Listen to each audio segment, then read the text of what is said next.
Nuestro tema es la genética de la iglesia. Y ahí puse un niño, ¿verdad? Porque ¿quién mejor para poder aprender cosas nuevas que un niño? Por eso nosotros vemos que al niño tenemos que cuidarlo. De verdad, el cuidado mayor que debemos darle a un niño es cuando está chiquito hasta los 7, 8 años. Si nosotros les dimos el cuidado debido, hermano, no vamos a tener problemas absolutamente en ninguna situación, en ningún área en sus vidas. Entonces, yo, hermano, hoy quiero hablarle sobre la importancia de la genética de la iglesia. Y quiero hablarle un poquito de historia. Está, hermano, en el finales del siglo XX, ¿verdad? En 1920, hubo un hombre, ¿verdad? Que era científico en la Universidad de Hamburgo y se llamaba el señor Hans Karl Albert Winkler, ¿verdad? Que él fue el primero que acuñó, usó el término de genoma, ¿verdad? Y entonces por primera vez habló acerca del genoma humano, del ADN, de la genética de las personas, cómo, ¿verdad?, está organizado de tal manera que nosotros somos la herencia de otros, ¿verdad? Pero traemos genes, traemos información genética en el carácter, en la voz, en el parecido, aún en las enfermedades. Y entonces nosotros por eso sabemos que somos hijos en mi caso, de Roberto Leiva Jiménez, de Odilon Leiva. Imagínense qué nombrecito le pusieron a mi abuelito Odilon, ¿verdad? Entonces, ¿verdad? Conocemos quiénes son nuestros padres, cuál es la genética, la mentalidad, el desarrollo de nuestra vida. Entonces, por eso nosotros nos damos cuenta que cuando comenzó todo esto de la genética, lamentablemente también se utilizó la genética para hacer cosas malas, ¿verdad? Para crear. Por ejemplo, hoy vemos que la genética puede hacer ovejas, puede hacer animales, puede hacer bebés superdotados, ¿verdad? Porque hay una manipulación, es decir, algo que no es natural, algo que no procede de parte de Dios. Porque Dios nos hizo perfectos, hermano. Estoy preparando un estudio del libro de Génesis, donde me encontré con cuando dice, y dijo Dios, sea la luz, y fue la luz, ¿verdad? Entonces inmediatamente se separó la luz de las tinieblas, pero más adelante, no recuerdo si es el tercer día, donde dice la Biblia que ya comenzó a ser, ¿verdad?, la lumbrera mayor y la lumbrera menor, hablando del sol y de la luna. Pero ya en esa parte es cuando inicia, ¿verdad?, la construcción de los planetas, donde empezó a ponerlos en órbita y ya acomodó ahora sí luz en el día, luna en la noche. Y entonces vemos un Dios creador perfecto, exacto en todo lo que hizo. Por eso nosotros cuando hablamos de genética nos damos cuenta que así como hay una genética, hermano, humana, hay una genética espiritual. Entonces nosotros, si somos hijos de Dios, tenemos que tener la genética espiritual, la genética de Cristo. Y hoy vamos a hablar cuál es la genética de la iglesia, cómo debe ser el comportamiento, la naturaleza que debe haber dentro de la iglesia. Y vamos a ver que la primera genética o el primer rasgo genético es que la iglesia debe besar. Dígale que está a su lado, debemos besar. Dile, debemos besar. ¿A cuántos nos cuesta besar? Porque no nos enseñaron, ¿verdad? A veces besamos a la amiga, al amigo. Yo beso también a mis amigos, ¿verdad? A mis mentores, ¿verdad? Y a veces la besas y luego, ¿verdad? La persona que no está acostumbrada es, hazte para allá, ¿qué quieres? ¿Qué me vas a hacer, verdad? Entonces, todos rejegos, ¿verdad? Entonces, ahí es donde nos damos cuenta que no tienen la costumbre de besar, que a lo mejor fueron menospreciados, a lo mejor no fueron tomados en cuenta en su hogar. Pero una vez que entramos a la iglesia debe haber una genética, pero no significa estar dando besos, o sea, no hablamos de estar besándonos. Eso era una costumbre también del ósculo santo o el beso santo, que se saludaban los hermanos y se besaban. Pero vamos a ver de qué nos habla en cuanto a la genética de la iglesia que debe aprender a besar. Vamos a ver el libro de Cantares capítulo 1, versículo 2. Cantares 1:2 dice, que me bese con los besos de su boca, porque mejores son tus amores que el vino, ¿verdad? Entonces dice que la amada, ¿verdad?, esperaba que su amado, que deseaba que la besara, que le, hermano, mostrara su amor. Y déjame decirte que el amor también se transmite a través de un beso, ¿verdad? Entonces cuando nosotros le damos un beso a alguien, le estamos diciendo, te amo, te quiero, te acepto, ¿verdad? No tienes que darme nada, no tienes que vestirte de una manera determinada para que yo te pueda aceptar. Y luego dice Salmo 85:10, hermano, Dice, la misericordia y la verdad se han encontrado, la justicia y la paz, que dice, se han besado. Pero primero habla acerca de las 4 virtudes que hay en el reino de Dios. Dice que en el reino de Dios hay misericordia, hay verdad, hay justicia y hay paz. Dice que todas esas se encontraron y qué, y se besaron. Es decir, cada una de ellas estaba acorde, hermano, una con otra. Entonces, cuando decimos que tenemos que aprender a besar como iglesia, tenemos que empezar por el pastor. Déjeme decirle y déjeme felicitarle que cada vez que usted llega a este lugar y se congrega, usted hizo un gran esfuerzo, hermano. Usted hizo un esfuerzo empezando por la distancia, empezando por lo económico, empezando porque quizá recibió muchas invitaciones para otro tipo de eventos, pero usted decidió venir aquí. Entonces, cuando el pastor entiende eso, el pastor entonces comienza a preparar la palabra y comienza a meditar en la palabra para poderle a usted enseñar y que usted pueda saber que Dios le acepta y que aun si usted ha pecado, dice la Biblia que el Señor lo puede a usted reconciliar, que si usted y yo confesamos nuestros pecados, Él es fiel y justo para perdonar nuestros pecados. Es decir, la iglesia tiene que saber que este lugar es un lugar de oportunidades, un lugar donde a Dios le gusta que usted venga. A Dios le gusta que convivamos los hermanos unos con otros, que nos gocemos, que cantemos, que dancemos, que aprendamos a humillarnos, que aprendamos nosotros, hermano, a poner nuestras cargas unos sobre otros para que sea más ligera. Entonces, cuando hablamos acerca de que la iglesia tiene que aprender a besar, estamos hablando acerca de que la iglesia tiene que tener siempre una palabra. El pastor tiene que tener siempre una palabra para poderle enderezar su camino a la oveja, pero también hacerle ver que aunque se haya portado mal, aunque no haya venido por 2 o 3 semanas, el Señor se alegra de que usted llegue a este lugar. Y que muchas veces nosotros nos damos cuenta que no es por cuestión personal que no queremos venir, sino son otras cuestiones. Hablaba yo con un hermano y me decía, verdad es que no había podido venir por el trabajo y se sentía mal. Le digo, no te sientas mal porque eso estuvo fuera de tu control, era tu necesidad, tenías que mantener a tu familia. O hay gente que cuida a sus papás, o hay gente, hermano, que eso le toca ir cada mes o cada 2 meses o cada 2 o 3 semanas ir a cuidar al papá, a la mamá. Entonces, tú no estás dejando de asistir porque tú quisieras o porque Dios no te interesa, no, son causas de fuerza mayor. Entonces, lo primero que la iglesia debe aprender es a besar, a decirle a la gente, qué bueno que estás aquí. Dile que está a tu lado, qué bueno que estás aquí, hermano, dile, qué bueno que estás aquí. Te has traído un sándwich o algo porque pues, ¿verdad? Entonces, hermano, nosotros nos damos cuenta que eso es besar a la iglesia. Entonces, la Biblia nos enseña que Dios puso a un hombre, hermano, el apóstol Pablo puso a un hombre encargado de la iglesia, ¿verdad? Que se llamaba Filemón. Di conmigo fuerte, Filemón. Filemón. ¿Qué significa Filemón? Afectuoso, uno que besa. Y yo no sé si tú sabes, pero el día 13 de abril se ha instituido como el día del beso.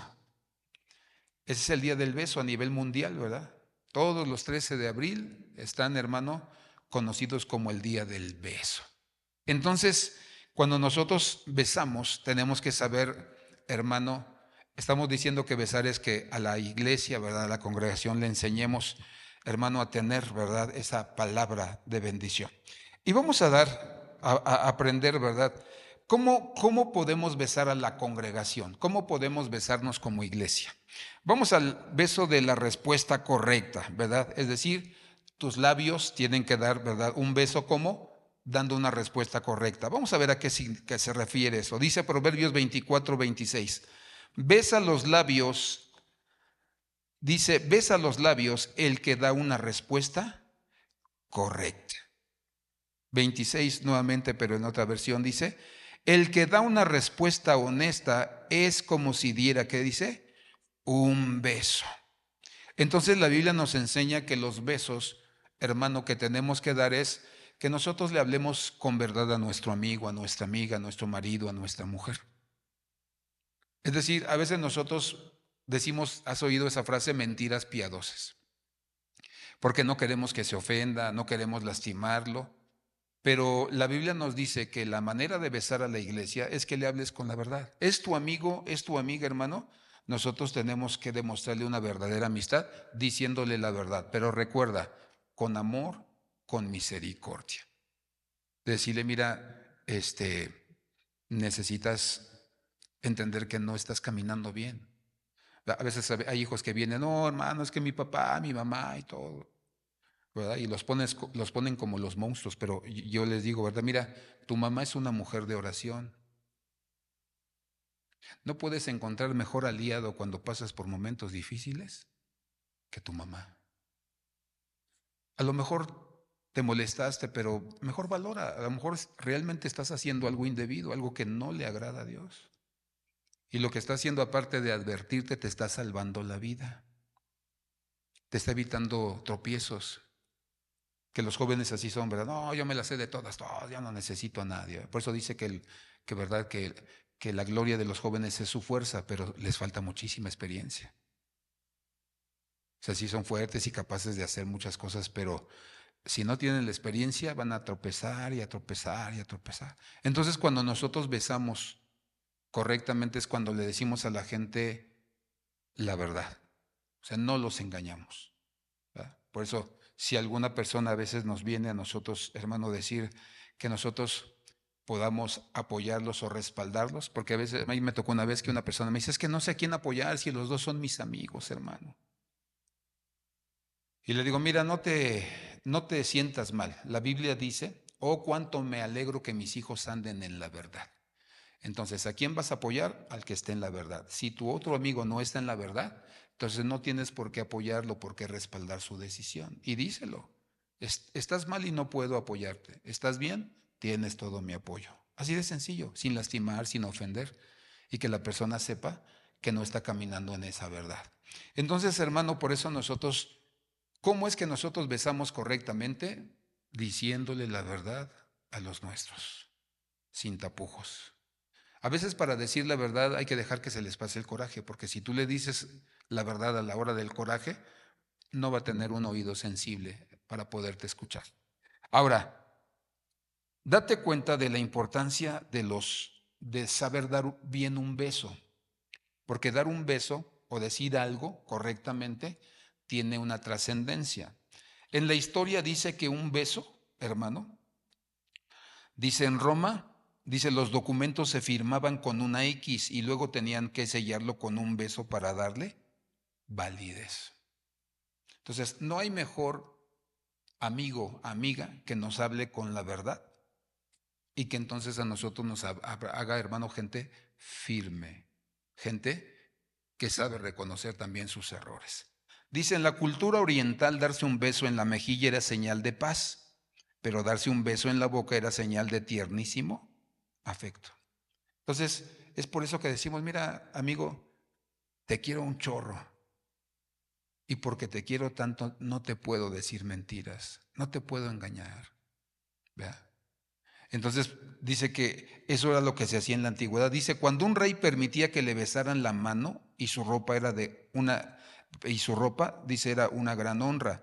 Pero que él besara a alguien con su boca era una honra, dice, más grande. Entonces, los besos no se le dan a cualquiera. Los besos se le dan a tus amigos, a gente que amas, ¿verdad? Por eso cuando los papás le dicen a la niña o al niño, ¿verdad? Dale un besito al Señor, ¿verdad? ¿Y tú cómo ves al niño que hace? No, no, no, se arrastra, no, y llora, ¿verdad? ¿Por qué? Porque no es su amigo, no es nada de él. Entonces, la pregunta es, ¿cómo hablas con tus amigos, con tus amigas, con tus hijos? ¿Les dices la verdad? Pero sin gritos, acuérdate, sin gritos, sin descalificaciones, sin ofensas. ¿Cómo lo haces? Debemos aprender a besar, porque no es posible que nuestros hijos estén escuchando mejor el consejo allá afuera, hermano, que en nuestro hogar, que con nosotros. Entonces, tenemos que besar, hermano, de una manera que la gente pueda prestarnos su oído para escuchar y para encaminarse. 2. Los besos también sirven para reconciliarse. Vamos al libro de Génesis 33:4. Dice la Biblia que había dos hermanos, uno se llamaba Esaú y uno se llamaba Jacob, y que uno despreció la primogenitura y la bendición de la primogenitura, ¿verdad? Que era que orara por él el Padre, y el otro no la despreció y se quedó con ella y dice que guardó rencor su hermano al verlo todo lo que le habían declarado. Dice, entonces Esaú corrió a su encuentro y lo abrazó y echándose sobre su cuello, ¿qué dijo? ¿Qué hizo? Lo besó y lloraron. Entonces nosotros nos damos cuenta que este hombre odiaba a su hermano. La historia de los judíos dice, estos dos jóvenes eran nietos de Abraham, el padre de la fe. Y la historia dice que cuando Abraham murió, dice así en la Biblia, ¿verdad? Y murió en buena vejez y con vigor. Entonces, cuando habló en buena vejez, no se refiere a que físicamente estaba entero solamente, sino cuando dice que murió en buena vejez es que no tenía ninguna aflicción, todos estaban, hermano, en el orden de Dios. Entonces dicen los judíos que cuando Abraham ya estaba pronto para morir, que Saúl, su nieto, ¿verdad? Ya le gustaban las mujeres mundanas y andaba con ellas. Y dice la historia de ellos, así lo declara, ¿verdad?, en los escritos. Dice, y Saúl no se casó con una mujer mundana o impía hasta que se murió su abuelo porque no quería darle la pena. Es decir, que Saúl era un hombre mundano con título de cristiano. Odiaba a su hermano porque le dieron a él la bendición. Pero dice la Biblia que había algo que tenía que surgir entre ellos en algún momento de su vida, de la historia de ellos, que era pedirse perdón y reconciliarse. Entonces, si hay algo que nosotros debemos enseñarle a la iglesia es que no estén peleados con sus hermanos, con su familia. Déjame decirte que hay una historia, no recuerdo si es el capítulo 13 del libro de Génesis, donde dice la Biblia que Abraham era rico, dice, en oro, en plata y en bestias y en siervos. Pero dice la Biblia que su sobrino Lot dice que nada más tenía siervos, no tenía oro, plata y toda la riqueza. Entonces dice que los siervos de cada uno de ellos se pelearon. Y dice la Biblia, el fereceo, el heveo estaban viendo lo que pasaba, ¿verdad? Déjame parafraseártelo entre cristianos, que entre cristianos se peleaban. Y entonces dice la Biblia que cuando Abraham se enteró de eso, no esperó a que Lot viniera, sino que Abraham fue y se presentó con Lot y le dijo, mira, toda la riqueza que tenemos ya no nos alcanza la tierra para los dos. Entonces vamos a hacer algo. Si tú vas a la derecha, yo voy a la izquierda. Si tú al norte, yo voy al sur. Entonces dice que Lot fue a Sodoma y a Gomorra. Ahí está toda la historia narrada. Pero ¿cuál es el punto? ¿Cuál es la enseñanza de esto? Que en una riña, en un pleito, el más maduro, el más espiritual es el que va a pedir perdón. Entonces la Biblia nos enseña que Lot no tenía nada de espiritual. ¿Era justo? Sí, la Biblia dice que era justo, pero no es lo mismo ser justo, hermano, que ser una persona dispuesta para poder obedecer a Dios. Abraham sí, no era justo nada más, era santo, era obediente, era, hermano, entendido de parte del Señor.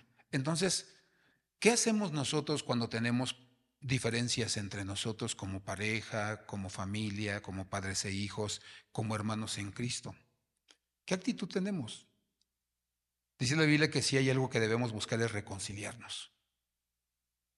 Y la Biblia dice que nosotros estábamos alejados de Dios y que el Señor quiso reconciliar nuestra vida, ¿verdad?, a través de Jesucristo. Y entonces nosotros llegamos a ser hijos. Y el que es hijo, entonces tiene todos los derechos, hermano, que tiene un hijo. Entonces, ¿cómo besamos o cómo aprendemos a besar, hermano, a través de reconciliarnos? ¿Tienes algún hermano al que no le hablas por años? ¿Tienes, hermano, una buena relación con tu padre, con tu madre o no le hablas? ¿Cómo es tu relación con tus hijos?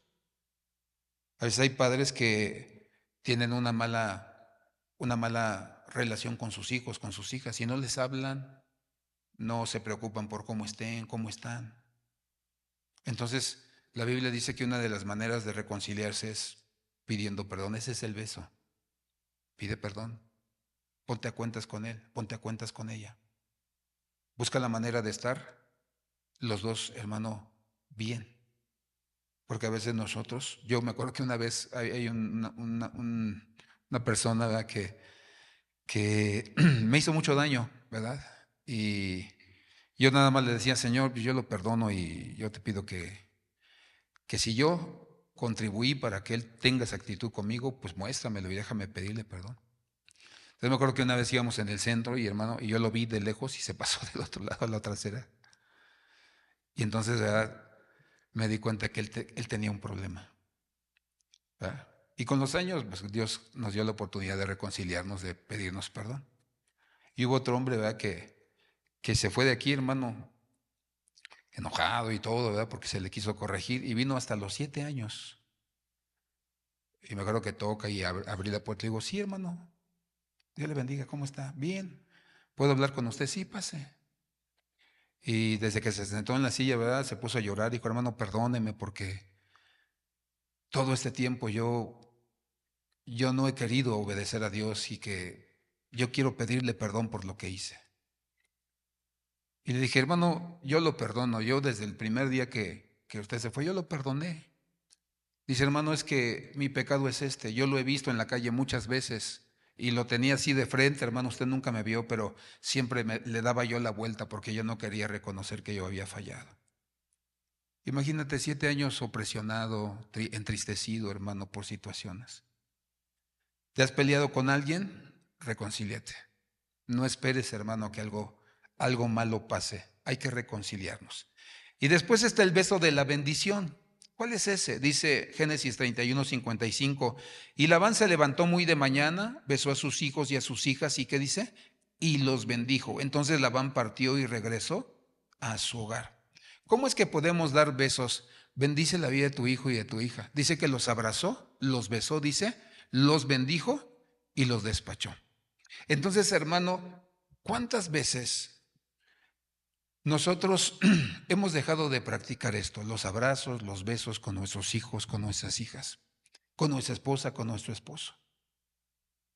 Hay una película que es una película de judíos, ¿verdad? Una historia que es muy triste, pero también muy bonita. Se llama, ¿verdad? No, nunca te vayas sin decir te amo. Así se llama la película. No te vayas sin decir te amo. Entonces pasa la historia de cómo, ¿verdad?, el padre, ¿verdad?, siempre le decía a su hijo, ¿verdad?, te amo, te amo. Lo besaba, lo abrazaba. Y llegó una circunstancia donde pasó un accidente y fue algo triste, pero se quedaron con eso, ¿verdad? De que siempre que salían se abrazaban, se besaban y se amaban. Te pregunto, cuando salen tus hijos a la escuela, ¿tienes bien definido qué color de ropa llevaban? ¿Qué pantalón? ¿Qué playera? ¿Qué uniforme? Porque a veces hay padres que sus hijos sufren un accidente, se mueren y no sabían ni siquiera, hermano, cómo se encontraban. Entonces la Biblia nos habla acerca de que nosotros tenemos que aprender a bendecirnos entre nosotros. ¿Cómo es dar un beso? No solamente literal, sino abrázalos, bésalas, de tal manera que nosotros vamos a darnos cuenta de la importancia de poder dar besos. Esa va a ser nuestra genética. Y después nos habla acerca del beso de la honra. Dice la versión, ¿verdad?, Gómez, dice, besad al hijo. Dice otra versión, sométanse al hijo. Dice, para que no se enoje y perezcáis en el camino cuando se encendiere un poco su furor. Bienaventurados todos los que en él confían. Y luego dice el Salmo 2:12 en la versión de las Américas, honrad al hijo para que no se enoje y perezcáis en el camino, pues pueden inflamarse de repente su ira. Cuán bienaventurados son los que en él se refugian. Y la palabra besar de este versículo, ¿verdad?, significa equipar con armas. Una de las cosas que nosotros aprendemos, hermano, es que si hay algo que debemos enseñar a nuestros hijos, a nuestras hijas, es equipar con armas. Y la palabra alfolí, como decíamos hace rato, significa arsenal. Y en un arsenal hay armas para que nosotros nos podamos defender. Entonces, las armas que muchas veces el Señor, ¿verdad?, nos da, no solamente es la oración, no solamente es la palabra, sino que una de las armas que Dios nos da a nosotros, hermano, es nuestros diezmos, nuestras ofrendas y nuestras primicias. Y dice la Biblia que hay una potestad que se llama el devorador, que siempre nos va a querer robar. Nos va a querer robar la economía, nos va a querer robar la salud, a nuestra familia, a nuestra esposa, a nuestro marido. Nos va a querer robar el gozo con alguna situación. Pero dice la Escritura que Dios a nosotros nos ha dado las armas. Dice la Biblia, hablando David, ¿verdad? Que Él es el que adiestra nuestros dedos para la guerra y nuestras manos para la batalla. Dice, no moriré, sino que viviré y contaré las obras de Jehová. Entonces, una de las armas que el Señor nos ha dado es la economía.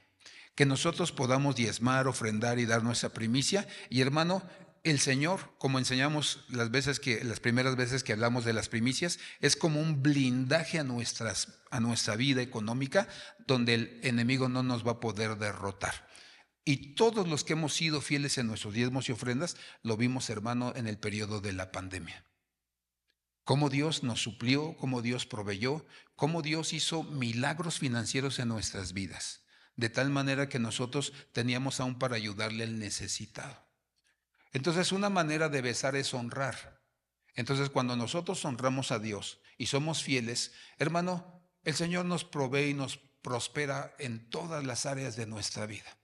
Y entonces por eso la gente conocía a Abraham. Dice que al inicio, cuando vieron que Dios lo prosperó económicamente, ¿verdad? Porque dice que tenía siervos, siervas, animales y tenía riqueza. Dice que decían que el Dios de Abraham era el Dios de los cielos, de la tierra. Pero cuando nació Isaac, declaran ellos que el Dios de Abraham era el Dios de los cielos y de la tierra, porque era un Dios que hacía milagros de lo que no existía, de lo que ya no había oportunidad de creer que pudiera tener un hijo. Dice que Dios se lo dio. Entonces, hermano, una de las maneras de besar, de honrar a Dios, es a través de que nosotros podamos ser fieles en nuestros diezmos y en nuestras ofrendas. Amén. Y ore usted por su negocio, ¿verdad? Diga, Señor, yo declaro que el devorador no va a estar aquí. Si alguno de mis empleados me quiere robar, Señor, no va a poder, va a aparecer tu ángel, va a quebrantarlo y no va a permitir que mi vida pueda ser robada. Si estoy en la empresa, Señor, yo declaro que tú guardas mi lugar aquí. Y si hay compañeros intrigosos, envidiosos, decir, Señor, yo declaro que tú estás aquí. Señor, yo declaro que mi diezmo, mi ofrenda ha sido un arma, Señor, para poder defenderme en contra del devorador. Y Señor, avergüénzala, ¿verdad? Yo siempre le digo a los hermanos, cuando tengas una persona envidiosa, primero somete su lengua, somete sus actitudes, pero si insiste, dile al Señor, Señor, o se va él o me voy yo, pero tú me vas a sacar a un lugar mejor. Y casi siempre vemos, hermano, que esa persona es arrancada con vergüenza, con todo aquello, hermano, que no esperaba que el Señor le fuera a exhibir de esa manera. Por eso nosotros tenemos que saber que es otra manera de besar. Y te doy la última, Lucas 15:20, el beso es una nueva oportunidad. Dice la Biblia, y levantándose fue a su padre, y cuando todavía estaba lejos, su padre lo vio y sintió compasión por él y corrió, se echó sobre su cuello, ¿y qué dice? Y lo besó. Entonces dice la Biblia que el beso es una forma de mostrar, hermano, oportunidad para el que pecó, para el que falló. Por eso nosotros, hermano, o yo siempre trato, ¿verdad?, de enseñar en este lugar que nosotros nunca debemos de menospreciar o de señalar cuando un hermano o una hermana ha caído.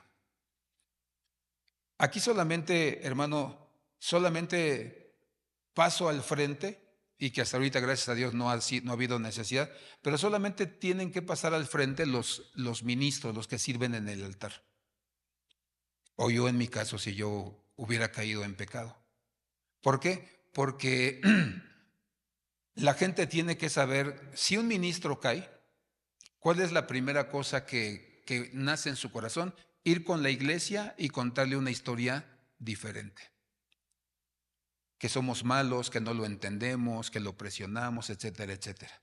Por eso si un servidor cae en pecado sexual, ¿verdad?, o en algún otro pecado grave, entonces nosotros le pedimos que se pare aquí, que solamente diga, sin entrar en detalles, que falló sexualmente, que le falló a su esposa, si es soltero que falló, ¿verdad?, que deshonró a sus padres, y lo dejamos hasta ahí nada más. ¿Por qué? Porque, hermano, una persona en la posición de los ministros que visite una casa de muchachas solteras o de mujeres solas, siempre va a haber un riesgo de que vuelva a caer y que se vuelva esto, hermano, un problema grave y que daña a más de una persona dentro de la iglesia. Entonces, por eso son los únicos casos que nosotros sí los hacemos públicos. Pero los casos de la iglesia, si en algún momento fallaron, si en algún momento pecaron, nosotros sabemos, hermano, que necesitamos restaurar. ¿Y qué es restaurar? ¿Qué es ministrar? Es servirle a la persona, decirle, ok, fallaste en esto, te vamos a ayudar, pero vas a tener un proceso de consejería donde te vamos a estar vigilando para que tú vayas caminando firme, ¿sí me explico? Porque si yo solamente lo aconsejo una vez y lo dejo, hermano, pues lógicamente que no se va a fortalecer, no va a poder vencer esa situación, esa tentación. Entonces hay que irle enseñando cómo ir venciendo hasta que vuelva a tomar su fortaleza y entonces, ¿verdad? Se le sigue supervisando, pero ya no tan personalmente. Entonces la Biblia dice que esa es una manera de besar, no desechar a la gente porque falló, porque pecó, no, o andarle contando a toda la iglesia, no, tenemos que darles la oportunidad de restaurarse, amén. Por eso digo, si tú pecaste, fallaste, vamos a la oficina, platicamos y queda entre Dios, tú y los ministros, ¿verdad? Mi esposa y yo. Hasta ahí, pero no lo propagues en la congregación porque te van a señalar, te van a juzgar, no te van a entender. Entonces, es ahí donde nosotros tenemos que darle la oportunidad a la iglesia de que si peca, nosotros vamos a ayudarle y nosotros vamos a restaurarle hasta donde la persona se deje. En el caso de los ministros, ellos están sabedores, advertidos, que si ellos llegan a fallar en algún área, ellos tienen que venir aquí, poner la cara, ¿verdad? Y pedir perdón a la iglesia para que pueda, ¿verdad?, ser restaurados. Y se le da la misma, ¿verdad?, cobertura. Entonces vemos que había un hombre llamado Filemón que le enseñó a la iglesia a besar. ¿Qué le enseñó? Le enseñó a dar la respuesta correcta, a hablar con la verdad, no echar mentiras, ¿verdad? Cualquier pastor o cualquier ministro que se pare aquí, comienza usted a enseñarle mentiras, hermano, que le dé una palabra que no es correcta. Aquí es donde nosotros debemos tener cuidado. Por eso este púlpito se debe cuidar mucho. No podemos invitar a cualquier persona y mucho menos si no la conocemos, porque no sabemos qué es lo que le quiere enseñar a usted y a veces nosotros ya nos vamos con falsas enseñanzas. Vamos a ver un segundo personaje que se preocupaba por la iglesia. Romanos capítulo 16, 15, ¿verdad? La iglesia debe amar la palabra. Este hombre se llamaba Filólogo. Dice que, hermano, era uno de los colaboradores de Pablo. Dice en Romanos 16, 15, saludad a Filólogo y a Julia, a Nereo y a su hermana y a Olimpas y a todos los santos que están, dice, con ellos. Entonces, Filólogo, hermano, jugó un papel muy importante dentro de la iglesia por el significado de su nombre. Vamos a ver qué significa Filólogo. Dice que viene de dos palabras, ¿verdad? O de dos raíces que significa, ¿verdad? La primera es filos, que significa el que ama la palabra. La segunda, ¿verdad?, es logos, que significa amigo de la palabra. Entonces no era un congregante solamente, sino era un discípulo que su propósito era en Roma enseñarle la palabra a la iglesia de Jesucristo. Ahora, muchas veces nosotros, hermano, enseñamos la palabra, pero no vivimos la palabra. La Biblia nos habla en el libro de Esdras capítulo 7 versículo 10 que este hombre era un escriba, hermano. El escriba se encargaba precisamente eso, de poder, hermano, escribir la escritura para que hubiera muchas copias y entonces enseñar la palabra tal como está escrita. Entonces, dice Esdras 7:10, ya que Esdras había dedicado su corazón, número 1, ¿a qué? A estudiar la ley del Señor. Número 2, a practicarla. Y número 3, a enseñar sus estatutos y ordenanzas en Israel. Entonces Filólogo era un hombre, hermano, que lo que hacía, dice, número 1, estudiaba la palabra. 2, la practicaba. Y 3, la enseñaba. Entonces nosotros como iglesia debemos tener la genética de que debemos estudiar la palabra. ¿Cuántos están leyendo su Biblia? Levante su manita, ¿verdad? Que están siguiendo el calendario, ¿verdad? Léalo. Cuando usted lee la Biblia, usted se va a dar cuenta que sus ojos van a ser abiertos, ¿verdad? Escuche la Biblia, hermano, dramatizada. Busque la Biblia dramatizada, ¿verdad? Escúchela en lo que está usted, hermano, haciendo algunas cosas, ¿verdad? Y comience a escuchar, ¿verdad? Y váyase despacio, escúchese, no sé, 5 capítulos los del calendario, ¿verdad? Y vaya usted recibiendo y aprendiendo y aprendiendo y aprendiendo. Yo leo mi Biblia literalmente, pero también me gusta mucho escuchar la Biblia dramatizada. Entonces me gusta por la emoción que le ponen cuando hablan, ¿verdad? Las expresiones de, oh no, ¿verdad? Y sí, aquí estamos y lo vamos a... Entonces, ¿verdad? Comenzamos a ver todas las cosas, ¿verdad? Y entonces cuando hay algo que Dios está hablando, ¿verdad? Le regreso otra vez, ¿verdad? Donde escuché lo que Dios me estaba hablando. Entonces es, hermano, estar alimentándose, alimentándose, alimentándose. ¿Para qué? Para que nosotros tengamos palabra y que nosotros respondamos conforme a la palabra, pensemos conforme a la palabra, ¿verdad? Porque a veces nos estamos queje y declarando. El día viernes hablamos acerca de los argumentos. Entonces, cómo a veces nuestros argumentos nos destruyen, nos autodestruimos nosotros mismos porque estamos quejándonos y declarando, ¿verdad?, cosas que no deben de ser. ¿Verdad? Imagínate que tengo este dolor y que digo, no, y no serán piedras, no, y no, ya me viene el hospital, no, yo creo que me voy a poner malo en 2 días, y qué si, tal si es de noche, y entonces estamos declarando, hermano, y argumentando cosas que no dice la palabra. Y la palabra dice, yo soy tu sanador, ¿verdad? Ninguna enfermedad que le envié a los egipcios vendrá sobre ti, ¿verdad? Y entonces ponían las manos sobre los enfermos y ellos, ¿qué? Sanarán. O sea, por eso el porqué de que yo quise que pusieran su mano sobre mi cuerpo, porque lo dice la Biblia. Y dice, y las pondrán y declararán y entonces serán sanos. Entonces, por eso nosotros nos damos cuenta de la importancia de la palabra. Ahora, ¿por qué? Porque hay que enseñarle la palabra a la gente. Vamos al segundo libro de Timoteo 3, versículo 16, donde la Biblia nos dice, esta versión me gustó mucho, palabra de Dios para todos, está muy clarita. Dice, toda la escritura o toda la Biblia es un mensaje enviado ¿por quién? Por Dios, o sea, no es un cuento, no es una fábula. Y es útil, o sea, tiene una utilidad, un objetivo que enseñar, reprender, corregir y mostrar a la gente cómo vivir de la manera que Dios ¿qué? Manda. Entonces, por eso nosotros nos damos cuenta de la importancia. Ahora, hay 3 palabras claves, hermano, que yo saqué de este versículo. Dice que es inspirada. La palabra inspirada es la palabra griega que está ahí, que significa el aliento de Dios. Cuando te enseñan la palabra verdadera es como si yo dijera, y entonces comienza a llenar tu alma, tu mente. Y entonces comienzas a llenarte del soplo de Dios, de la vida de Dios. Te vivifica, te restaura. ¿Sí me explico? Te habilita para lo que Dios te ha llamado, porque Dios nos ha llamado a cada uno de nosotros para formas diferentes o cosas diferentes. Y luego dice reprender. Y a veces pensamos que reprender es que te den, hermano, de golpes o de bibliazos. Dice, es convencer a una persona que está en error e indicarle el camino correcto. O sea, no es atacar, es enseñarle a la persona, mira, esto no está bien, corrígelo. Y entonces tú te vas a dar cuenta que te va a ir mejor. Y entonces ese es el propósito de la palabra. Y dice instruir en justicia. Dice la escritura, entrena a la persona para andar en integridad hasta equiparla para toda buena obra. Es decir, nos quita lo chismoso, lo mañoso, lo ratero, lo quejumbroso, ¿verdad? Para que nosotros podamos hacer buena obra donde quiera que nos encontremos.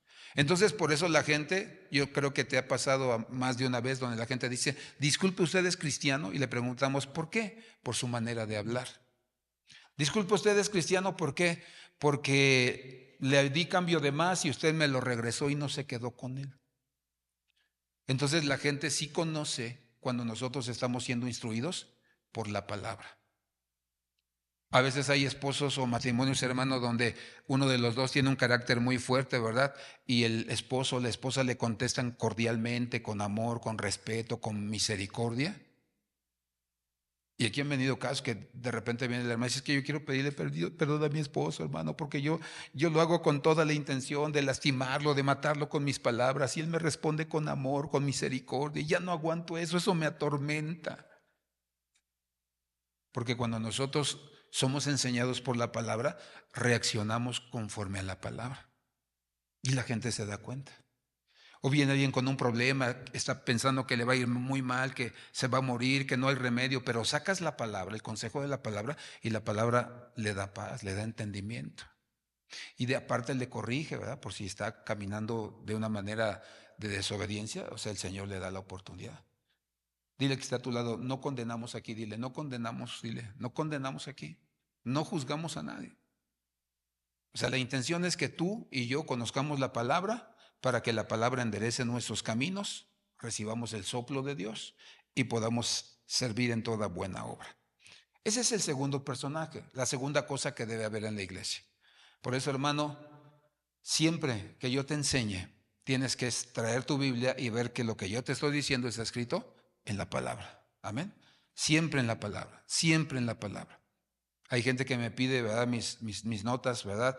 Y se las obsequio, ¿verdad? Y siempre me dicen, hermano, es que yo veo que todo lo que se dice lo dice con versículos. Aquí está la palabra. Y es que eso es lo que a mí me enseñaron. Todo lo que tú enseñes, todo lo que tú digas, tiene que sustentarlo la palabra. ¿Por qué? Aquí está inspirada. Tiene el aliento de Dios para que yo pueda vivir. Y el tercer personaje y último, un hombre llamado Teófilo. La iglesia debe ser amiga de Dios, ¿verdad? Hechos 1:1 dice, el primer relato que escribí, Teófilo, ¿cuál fue? El libro de Lucas, ¿verdad? Porque Lucas era amigo de Teófilo. Entonces se cree que Lucas, estos dos libros, el libro de Lucas y el libro de los Hechos, se los dedicó a él. Dice, trato de todo de lo que Jesús comenzó a hacer y a enseñar. Y Teófilo, ¿verdad? Significa amigo de Dios o amado de Dios. Entonces, cuando nosotros nos damos cuenta de que la iglesia ocupa un papel muy importante porque Dios quiere darle, ¿verdad? Su amistad. Dios quiere darle su amor. Entonces nosotros necesitamos, hermano, hermana, entender que ese es el propósito de Dios, como con Abraham. Le dijo, ¿verdad? Tú vas a ser mi amigo. La palabra que se usa para amigo de Dios en el Antiguo Testamento es la palabra Khalil. Entonces, ahí es cuando le dijo, tú eres mi amigo. Y Jesús en el libro de Juan dice, ¿verdad? Ya no los llamaré siervos porque el siervo no sabe lo que se hace su Señor, sino que los llamaré ¿qué? Amigos. Entonces por eso nosotros nos damos cuenta que nosotros no solo debemos ser ovejas o congregantes o discípulos, debemos ser amigos de Dios. Y veamos qué nos dice la Biblia en el libro de Lucas capítulo 1 versículo 6. ¿Qué pasa cuando, hermano, Dios quiere ser nuestro amigo o que nosotros querramos ser sus amigos? Hay requisitos. Dice, está hablando acerca de los papás de Juan el Bautista. Dice, ambos eran justos delante de ¿quién? De Dios. Y se conducían intachablemente en todos los mandamientos y preceptos de ¿quién? Del Señor. Entonces, ¿cómo logro ser amigo de Dios? Debo tener una vida justa. ¿Qué es ser un justo? A ver, ayúdeme. Hermana Silvia, ¿qué es ser un justo?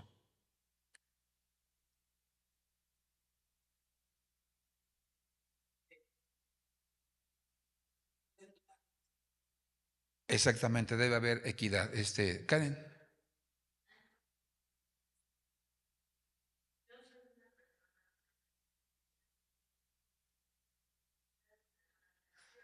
Ajá, sí. Sí, o sea, tratarse igual, ¿verdad? Resumimos. Hermano Juan, ¿qué es un justo, hermano? Exactamente. Jesús lo puso, lo que quieras que los hombres hagan contigo, hazlo tú qué, con ellos, ¿verdad? Con ellos. Entonces, hay que ser justos, ¿no? Por ejemplo, a nosotros nos prestaron unas torres. Entonces, me las prestó un hermano. Si el hermano me dice, no, hermano, no es nada, no es justo que yo me quede así, ¿verdad que no? Entonces, ¿qué tengo que hacer? Pues por lo menos lijarlas, pintárselas y entregárselas bien bonitas. ¿Sí me explico? Si vinieran bien pintaditas, bien bonitas y como quiera no me quiere, bueno, entonces decir, ok, pues vamos, no sé, comprarle una despensa, ¿verdad? Pero vamos a comprarle una buena despensa. ¿Qué te gusta en una buena despensa? Paquete grande de salchichas, 3 bolsas de medias noches, litro de mermelada, de una caja de leche, ¿sí? O sea, sí entendemos que esa es una despensa, ¿verdad? ¿O qué es una despensa? Bolsitas de sopa y una de arroz. No, o sea, hay que ser justos. Él me está o ella me está dando todo. Entonces yo voy a tratar de equiparar y de devolverle de la misma medida. Porque lo que el hombre siembra, eso cosecha. ¿Sí me explico? Y claro, conforme a las posibilidades. Entonces, de cada quien. Por eso nosotros necesitamos saber que a la iglesia, hermano, que quiere ser amiga de Dios, tiene que caminar, hermano, justamente. No ser, perdóname, como decían en mi pueblo, ¿verdad? No ser alevoso, encajoso y querer solamente para acá y nada para allá. No, hay que tratarles con justicia. Con justicia. No porque venga vestido humildemente, voy a tener mejor. No, con justicia. Todos somos iguales delante de Dios. Y dice que también, hermano, tenía que ser gente, hermano, intachable. Se conducían, dice, intachablemente. Entonces, cuando tú y yo somos amigos de Dios, ¿qué pasa? Dice el libro de Lucas, capítulo 1, versículo 13.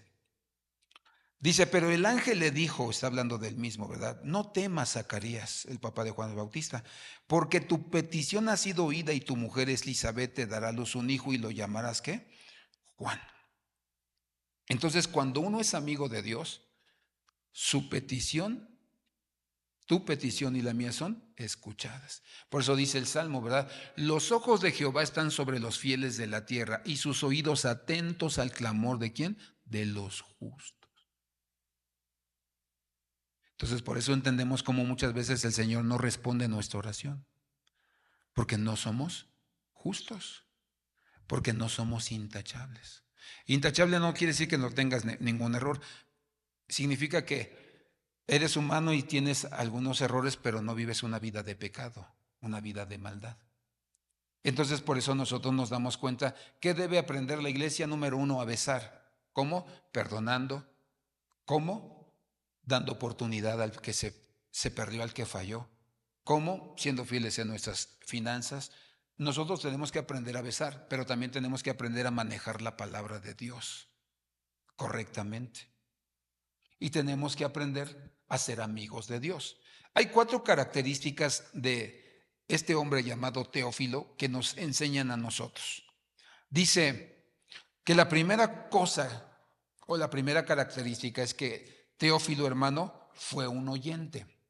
La palabra para oír es la palabra akou, que significa oír.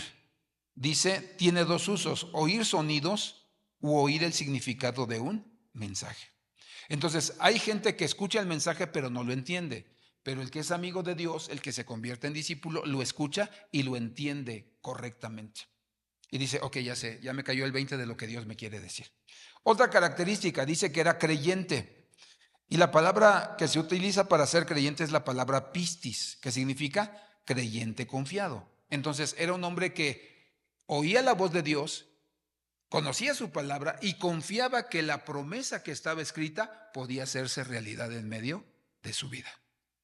Por eso yo siempre le digo a la gente dice, es que sí, yo sé que Dios me puede suplir, pero ¿cómo, hermano? Y es lo que yo le enseño de lo que yo he vivido.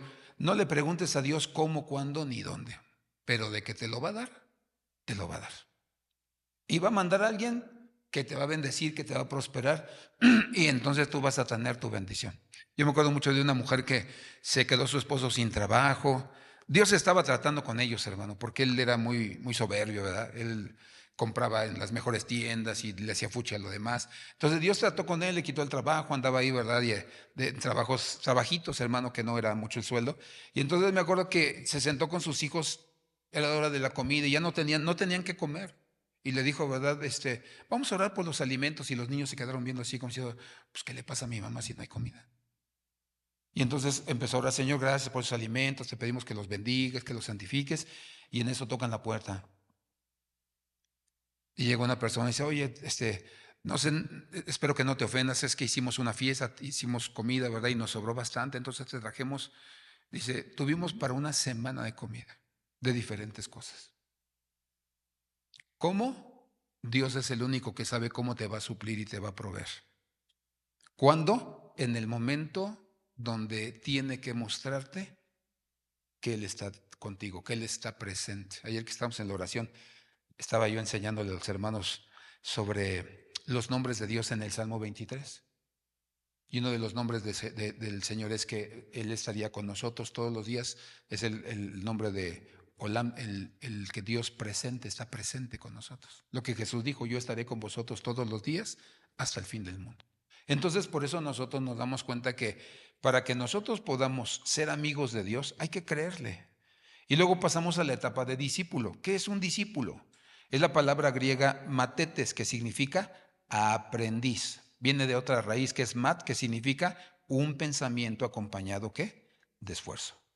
¿Quién es un discípulo? Dice, es uno que se esfuerza por llevar a cabo las enseñanzas de su maestro. Ese es un discípulo. Así como te lo enseñé, ahora hazlo.